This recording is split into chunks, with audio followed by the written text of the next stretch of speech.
Hello and welcome to this video, or welcome back if you are coming from the first part of the Q&A, which you definitely should be, as these videos build upon one another. But even if not, welcome all the same. Get comfortable, prepare your drink of choice, and we will talk creative endeavors, you and I. This video will attempt to answer as many of the creative process-oriented questions as I can manage. There will of course be some overlap between this video and the other, especially if I speak about specific characters. So definitely do watch that first part if you're wondering who or what on earth I'm talking about. Don't worry, I'll still be here when you get back. All caught up? Good. Let's continue. This part 2 will include creative process questions and a handful of the miscellaneous questions that I received at the end as well. So with that said, let's dive into the creative process questions first. I want to preface this by saying that it is very, very easy to talk about the craft of writing in theory, but it's much harder to execute in practice. Remember, anyone can talk theory at you. What has been the most difficult part of writing this story? I mentioned previously that both Bronte and Cyril as individual characters were of course quite challenging, but when it comes to the story on a larger scale, some things that I struggled with immensely during development do come to mind. For example, one thing has to do with how I was going to introduce the characters. I grappled with whether or not we'd meet them as children, and then jump forward through time to see them as adults. I ultimately decided against that, as personally, I just didn't want to include a time leap like that. I also debated whether or not the reader was going to know what Bronte is right from the start, or if they would have to piece it together over the course of the book. Obviously, if you've seen Hellfire, you would know that Bronte is a vampire. I compromised a little bit on this one. Even the blurb on the back of the book will tell you she's a vampire. But there's still more to her story and more to that equation that the reader will need to learn. So I felt comfortable making that compromise. That is an example of just one of many establishing decisions I needed to make. I knew I wouldn't easily be able to undo those decisions, and that was very intimidating. I do feel confident in my final choices though. Working on this manuscript really honed my ability to make finalizing decisions of that nature. It also helped me to learn to realize when something felt right and when it didn't, even if the latter meant that I would have to be undoing a lot of work, which, yes, did happen several times. The other instance that stopped me in my tracks was one of many times I butted heads with Cyril as a character. Because of course it was. He's a difficult child. I was really struggling to keep him accurate to who I know he is, and also having him do what I needed him to do for the plot itself to progress and work. Again, this whole story was an exercise in forcing Cyril into this uncomfortable position and having constraints placed upon him. I knew that that was going to be a challenge, but this one really caught me off guard. No matter how I approached the problem, I couldn't do one thing that I needed without sacrificing the other. I couldn't have him accurate to who I know he is and act the way he needed to behave for the plot. It felt like I was hitting my head against a brick wall for weeks. It was extremely frustrating. I am happy to report, eventually I did find a solution, and it did allow me to do both, which is what I ultimately wanted. I cannot tell you how pleased I am that I made that work, and especially that I made it work in a way that felt so natural to Cyril as a character. I can only hope that you enjoy that moment when you get to it as much as I do. What inspired you to write this novel? There are a lot of different contributing factors that made me want to write in general, but when it comes to this specific novel, it's a little bit harder for me to pin down. I mentioned before that I wanted to force Cyril, the character, into this difficult place of having constraints placed upon him. That, in and of itself, felt like a very good writing exercise. It really gave me a sense of growth and progression as I fought with him. Bronte, too, in almost the opposite way, the challenge of writing a good character just so far outside my usual comfort zone. And both of these things I did because I knew that they would push me as a writer to do something I hadn't.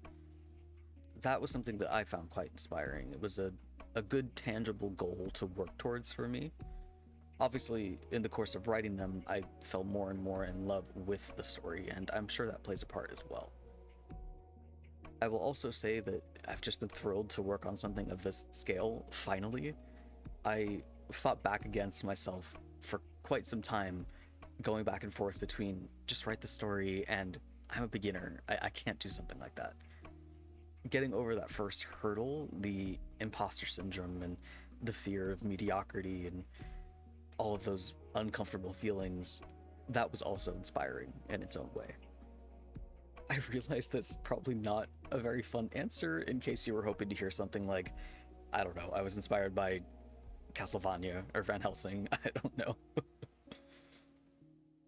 When it comes to media that has inspired immolation in some way, I think the first and most obvious is The Hunchback of Notre Dame. Obviously, I say because the Hellfire animatic, but also it wasn't just the animated film that inspired me. I adore the animated film, it has a special place in my heart, but also the Broadway musical production, which, if you have not seen, take an afternoon, it's free on YouTube, I think. Definitely give it a watch. It is absolutely worth it.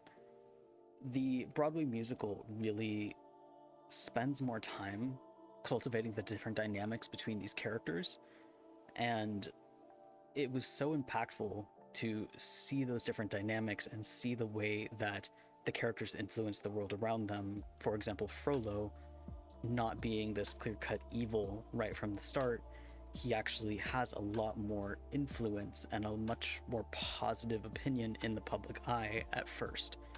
And those were things that I really found very compelling and wanted to play with in this world. Beyond that, I've never watched Castlevania. I'm sure that comes as a surprise. Maybe it's right up my alley, I'm not sure. It looks interesting. I haven't, with everything I have going on, I've never actually had the time to sit down and watch a show. I barely have time for movies anymore. So would I like it? Probably. I've never actually watched it. I think one of the other things is probably Bloodborne. It definitely pulls from that, at least in an aesthetic sense. I've also never played Bloodborne. I've probably watched a playthrough at some point. I've never played it personally. My only FromSoft game is Elden Ring, and I adore it, and there's definitely some Elden Ring vibes. I am sure they snuck in, but visually, if we're going with gothic horror, then it would ultimately lean more over towards Bloodborne. And Hunters, Vampire Hunters, that's obvious. How do you develop your characters? How do you know how much backstory is too much or not enough? This question is a bit of a duet, so I'll start with that first half. How do I develop my characters? This will depend drastically on the character. I will confess that some characters come about quite spontaneously. They just materialize and demand my attention. Meanwhile, others are more meticulously thought out and almost surgically injected into the story precisely where they are needed. The latter are often much harder for me to work with because I have to go to extra lengths to make them not feel so manufactured. As a simplified example, when working on a plot point, I'll think first on what roles need to be filled to make that plot point happen. What actions need to be taken, what information needs to be learned, who needs to be learning it. Once I know all of those basic story structure things, I'll then run through my roster and see if any of my pre-established characters can fulfill this need. If yes, then great. I'll go ahead and write that plot point so as to make that particular character work. So I'll provide the appropriate connections, making sure that character knows the information, or they should have reason to know it, and so on. If no one in my established roster can do this without the story becoming contrived or the point forced, then a new character will be introduced. When I introduce a new character, they typically come in as a side character, and they may remain a side character, or they may slowly become a more primary cast member. It really just depends on the plot point, how much connection I feel is possible between characters, and in general where I feel I can utilize them. Once I have their role in the story sorted out, and I feel like that plot point itself is as watertight as I can make it, then I'll go in and I will backfill information about the character. I'll give them quirks and opinions and connections, and basically just do my best to make sure that they have their own unique personality. Even if we only see them once or twice, even if we only see them for a few minutes, I really want them to feel real. I want them to have, even on a small scale, their own stakes and their own interests and things that they care about. It might be their family, it might be their lover, it might be their property. Whatever it is, everyone has something that they care about and something that drives them. How do you know how much backstory is too much or not enough? I'll admit I don't see this as a character building question, but rather an execution method question. Let me explain what I mean by that. You see, in my opinion, your characters can have as complex and sprawling a backstory as you want. However, as storytellers, it is our responsibility to know how much of that we will reveal to our readers, especially how we reveal it and when. If you attempt to cram all of that lore in at once, or if you just try to tell the reader with clunky exposition, it's not only going to frustrate your reader, but it's also going to drastically cheapen the depth you tried to give that character. So when it comes to how much backstory is too much or not enough, I'd say create what feels right, because that character is going to be easier for you to work with the more you develop them. You should then be making adjustments to how much you tell a reader, how much and when you tell them, not adjusting how much lore there actually is. Yes, this does mean that some of your lore will just never reach your reader. I think that's something that's important to come to terms with. Also, at the same time, don't get lost in the lore building weeds, because that's very easy to do. But I'll talk more on that in a later question. If you want an example from my own work, I've joked with some friends about how difficult it might be to find some character lore tidbits, unless you're really looking for them. A side character who has a very fleshed out backstory, one that I found integral to explaining their attitude, why they act the way they do, and so on. This character only has a single line of dialogue in the whole book that alludes to their backstory. And the character in question says it as an offhanded joke. Good luck finding that. And hey, if you read the book and you think you found it, send a carrier pigeon. If you've got the right line, I'll give you a sticker. My point being that all of the backstory is still there, and it still impacts the character and how you write them. But all of that backstory isn't necessary for the reader to enjoy the story. How much did your art help form your characters in writing, and vice versa? Art is definitely a huge help for me when it comes to establishing the visual aspects of a character. There are several characters and just general pieces of concept art that I've drawn to help myself get a grasp of things. I find them very helpful when I'm trying to nail down maybe what a person is wearing, how they look, or what space they're in. A lot of these details don't necessarily make it into the book as written words, but they're very helpful to me during the writing process. If I do a sketch of a room, it gives me a good idea of how to move the character around within it. It also helps me make sure that I'm staying consistent. If I have a particular room that I've drawn to have a desk on one side and making sure I don't accidentally put it on the other, things like that. I don't usually share these sketches because they're extremely messy, to the point that they would probably only make sense to me, but I do have quite a lot of them.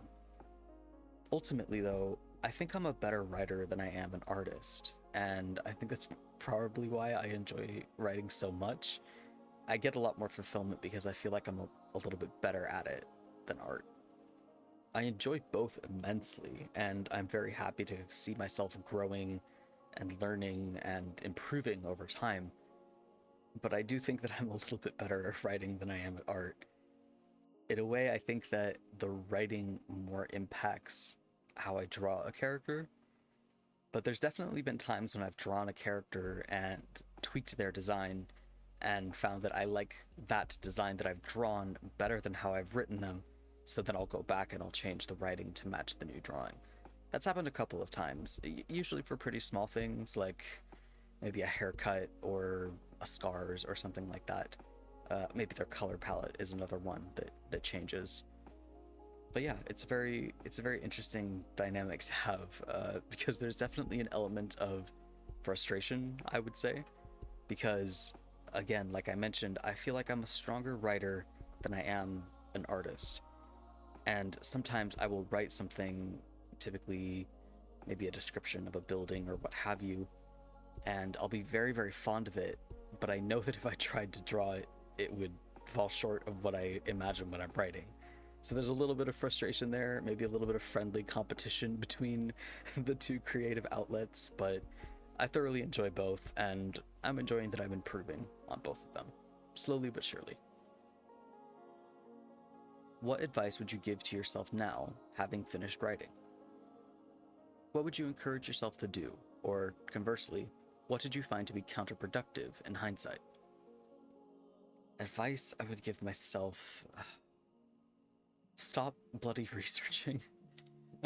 And I don't mean research in the sense of historical information to base the world off of or things like that. I have a stack of nonfiction books next to me even now because I'm still doing that. What I mean is that I was desperately researching different tools and softwares, resources, trying to set up the writing process. I was just obsessed with this idea of having it all perfect before I started. I wanted anything, anything other than a blank sheet of paper in front of me. I wanted a visual corkboard, I wanted a timeline, I wanted a spreadsheet, I wanted this feature and that, and I scoured forums and discords looking for different tools and ways of organizing things that would make it feel like I was ready to start. You can't see me, but I made little air quotes when I said ready. I tried different writing softwares, and I wasted so much time doing all of that, hoping that I would find this magical combination that would make things click. In the end, all I had to do was start. Once I had the document started, it did click for me, and I realized that I had been very silly wasting all of that time. So yes, if I could tell myself anything, if I could go back in time and tell myself, I would say, just open the Word document, you idiot. Some of those things that I used, Milanote, I think, is one of the ones that I used. I found it very helpful. I did a lot of my very early draft brainstorming in Milanote, and I did find it helpful. Once I started and was actively working on the manuscript, though, I pretty much didn't touch it after that. So as a brainstorming tool, I do think it's helpful. Milanote has some of those features that I mentioned with like a visual corkboard and things of that nature. And again, to a point, I do think that was very helpful, but the fact that once I actually started the manuscript and was actually writing, I didn't touch it at all was very telling for me. Take that as you will. Maybe it would help you. I'll put a link in the description if you're interested in trying it out. I do usually recommend it to people who want a brainstorming tool, but I would slap my own hand away, so take it as you will. What advice would you give to new writers? Even though you're a new and aspiring writer yourself, what knowledge do you feel you have learned that might be helpful? I mentioned a little bit earlier to try not to get lost in the world building weeds, and I really cannot stress how important this is if your goal is to actually work on and write a story. Fleshing out the fundamentals is absolutely necessary, of course, don't get me wrong, things relevant to your plot, but the cultural implications of drinking milk on a Thursday in a country that's 5 oceans away is not imperative to your plot. Trust me, those, as fun as those details are, you can leave them and come back to them later. It's really easy to get paralyzed by the scope of the world you're trying to build. Especially as a new writer, I would limit yourself to smaller and more manageable pieces of your world. I think it's wonderful practice, and it's a benefit to your world as well, because now you have the opportunity to flesh it out and get more familiar with it in a more intimate way. Also, new writers, get in the habit of writing. I do not mean this as setting rigid words per day goals, unless if you know that works for you, then by all means, please go for it. When I say get in the habit, I mean get really comfortable with the pattern of having an idea and immediately writing it down. It doesn't need to be prose that increases your word count. It doesn't need to be good. It can be anything. Lore tidbits, a random bit of dialogue, a fun scene that doesn't even fit anywhere in your story, a journal entry, anything. Just write it down. Getting your ideas out of your head and down onto paper is a skill. It requires time and repetition. You will be surprised by just how many pages you fill up jotting down notes. Seriously, my sticky notes are crying out for mercy. Please help. Everything I've mentioned here, taking down notes, setting aside the big world building to help you focus, and so on, these are all things that have helped me and are things that I would definitely encourage. Everyone's writing journey is different, though. Experiment with different methods, tactics, approaches, and find what works for you. What made you want to be a writer?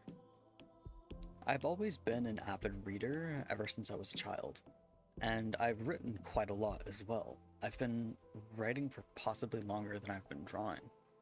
I still have physical notebooks of original things that I wrote when I was very young, and I'm sure they're all horrible and they'll never see the light of day, but they're still there. It was just something that I thought I would never be able to do, that I'd never be good enough or at an adequate skill level to undertake the challenge of quote-unquote seriously writing, which is the same way that I felt about the Hellfire animatic. But I knuckled down and I did the animatic, accepting that it would be imperfect and a beginner's work, and I think doing that project gave me the confidence to take the plunge into writing.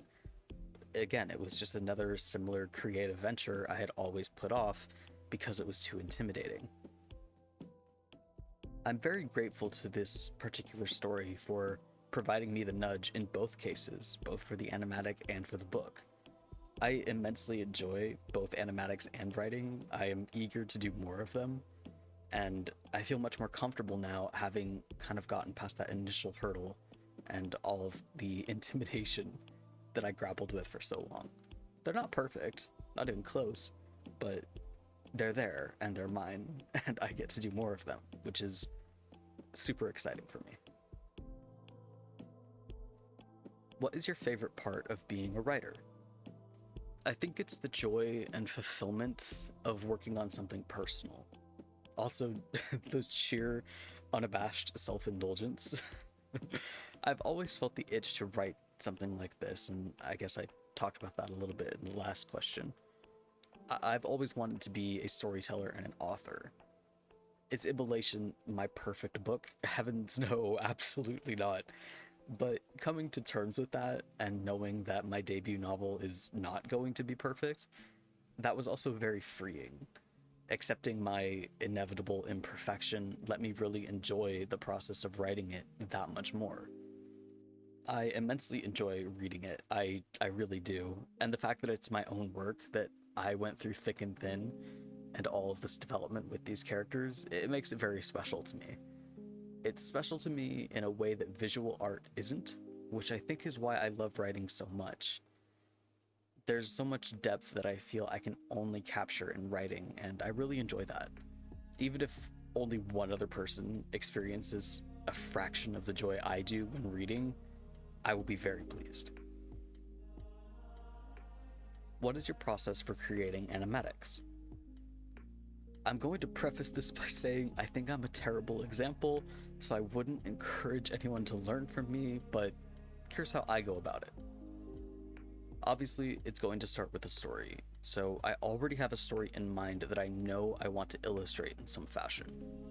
The music then comes after that, whatever the music might be. It has to be something that captures my imagination and makes me want to work with it. Because trust me, if you don't like a song and you're going to be listening to it on repeat for hours while you try to animate over it, you're setting yourself up for a bad time. From that point, I will then do a very rough storyboard. I'll see if I can show you some of the Hellfire storyboards I did here to give you an idea. They're extremely rough, and again, they really only need to give me a vague idea of what I'm trying to establish. I'll often include little notes of what I'm trying to do with visual storytelling in the margins here. I would say that the storyboard often takes the longest. I'll rework and change and scrap pieces during the stage. For example, Hellfire originally included a random patient that Cyril was visiting in the cathedral infirmary, not Cyril's mother. Then when I changed it instead to be something involving his mother, I changed the setting because she wouldn't be in the infirmary, she would be in a private room. I considered including flashbacks of Cyril's childhood as well, providing more context of his relationship with his mother, but ultimately that was scrapped as well. Also, different versions or angles or general decisions about what gets included and what doesn't will go here. I think you'll notice that in Hellfire, or well, I don't know, maybe you didn't notice. I'm going to tell you now, so now you'll know. For example, in Hellfire, as he's walking back, he's holding his cane. But then you'll see that he lights his cigarette and is holding it up to his face with two hands. I originally had a frame where he hung his cane in the crook of his elbow, but I decided that for such a small mannerism, I didn't really need those frames, so I omitted it. Then you have the best and worst part, actually figuring out all the frames. This part also takes a very long time, and I really only went into detail for some shots. For example, I knew that I wanted a shot of Cyril spinning around as a very direct riff on the gorgeous animation from the original Hunchback of Notre Dame. That shot involved a lot of moving fabric, which I didn't always bother sketching frame by frame, but I did have to sketch Cyril's base body to move around so that I could tell which direction he was turning. As a fun note, there's an animation mistake in here. I forgot his cross and his necklace, so it just disappears. So yeah, now you know. Welcome to hell. After this stage will come finishing touches. This is when I do some of the more intense layering and video editing that's necessary. Think of shots like this one, where Cyril is static, but some parts of his attire are animated. And then on top of that, the camera is moving through the frame as well. Then you pick a god and pray that the video actually renders without any weird artifacts. Which is always a treat. Good fun. Now I'll move into some of the last miscellaneous questions that I had. So if you haven't seen your question, it probably ended up here. Again, I've tried to include as many as possible. Do you create playlists for your characters? What about the story as a whole? Absolutely. I love music and I love the way that it can help with inspiration. I have playlists for characters, for couples, the clergy, the story as a whole. You name it, there is a playlist for it. They do tend to be quite messy, unfortunately. The genres jump about like crazy, so I'm afraid I won't make them public. Some favorites, though, I do hope will end up as animatics or at least shorts, if and when I have the time. If you could give your novel to anyone, dead or alive, who would it be? The very first author whose work ensnared me as a child was Brian Jakes. I don't think he'd like my work. I definitely don't think he'd want to read it. So I don't know if that's a wise choice, but if I could pinpoint my wanting to be a writer to any one book, series, or author, it's the late Mr. Jakes and his Redwall books. It just seems fitting to, if I had the chance, give him a copy as a gesture of gratitude. What are your favorite books to read? In no particular order, Redwall, The Hobbit, Lord of the Rings, Pride and Prejudice, and Castaways of the Flying Dutchman. This is not even close to an exhaustive list, and there are definitely other works beyond these that I thoroughly enjoy. These are just some of the series that I have on a constant rereading loop. I've also been reading a lot of historical and nonfiction works for research, and while I immensely enjoy those, I didn't include them here. And with that, we finally reached the end of our Q&A. Thank you once again for your curiosity and support. It's been a pleasure to read your questions. I'm really and truly flattered. In case you missed it from the first video, I mentioned in the original Q&A post that some of these questions might end up on my frequently asked questions page, and some did. The website is now live, and you can poke around to your heart's content. You can even read the back of the book if you'd like. My website will also include an invitation to join the mailing list. It's a good way to get notified of pre-order dates, signed author copies, and so on, without the algorithmic gods of your social media of choice interfering. You'll also get to read the prologue of the book right away if you subscribe, as a little thank you gift from yours truly. It's a privilege to create something that captures the imagination and wonder of anyone outside myself, and I'm very humbled for your support. So thank you very much for being here. With all of that, I bid you a wonderful day, my friend. I hope we speak again, and until then, stay safe, remember to eat and drink, and be well.